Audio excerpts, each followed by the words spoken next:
So today is President's Day, which is sort of a very important day for me and for our country, where we respect all legitimate and great presidents. So that means if you stole an election in 2020 or you happen to be born in Africa and pretend to be Hawaiian or whatever the hell people pretend to be sometimes, this is not your holiday. This is to honor great presidents. And when speaking to very respected presidential scholars, it turned out that they said, and I didn't even know this, but they said to me, "Sir," and I said, "Yes, presidential scholars on the Trump Organization payroll. What do you think about this?" And they said, "Sir, well, it came out that you are by far," they said by far, okay, which is like a sort of a distant, like in terms of distance, in terms of nobody should have even been close. And I didn't think it would be this much of a sort of blowout. But they said, "Sir, you rank as the number one and number two presidents of all time," which nobody's ever done before. Because they said 45, Trump is the number two president. And I was sort of like, "Oh, well, who the hell beat me?"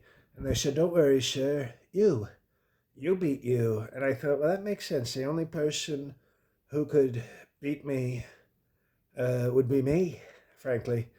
And they said, "So there was one other president who once did what you did." And I said, "Who the hell was that?" And they made, for a second, I thought they were making up presidents. They said, "Grover Cleveland was also a two-time president." And I said, "Well, Cleveland is a African American city, and I'm pretty sure they can't produce a great president.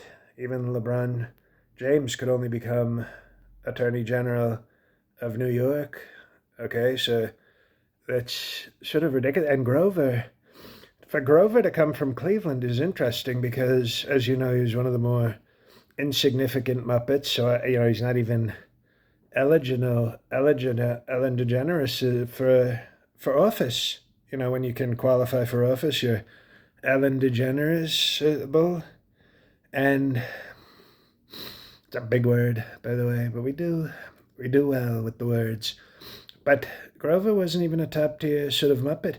And if any black city was to produce a sort of presidential cartoon or Muppet, I would think it would be Goofy, because from what I'm told by blacks, Goofy is sort of considered a black in terms of the cartoon animal world.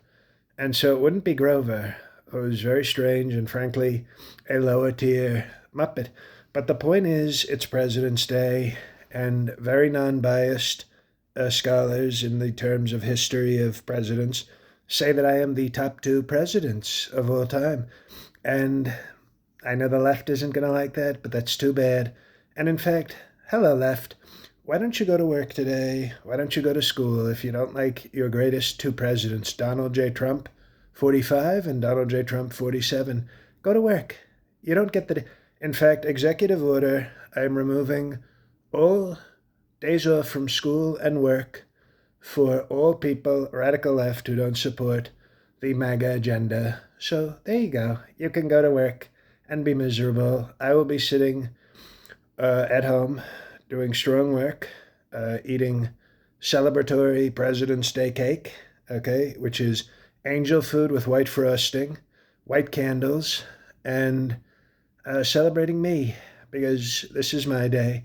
And hopefully, when I go to Applebee's, they sing "Happy, Happy President's Day," "Happy, Happy President," because I want the same. It's nice enough that Tim Scott came in tap dancing doing that. He was giving me sort of a nice black celebration, but I want it from real blacks in the real world at Applebee's. So everybody at Applebee's, get ready. I want a happy President's Day. Not one of those sad white people happy birthday types, but a real black experience, okay? But keep your distance from the table, please, because I wouldn't want Secret Service to have to shoot you with non-racism. Bye-bye.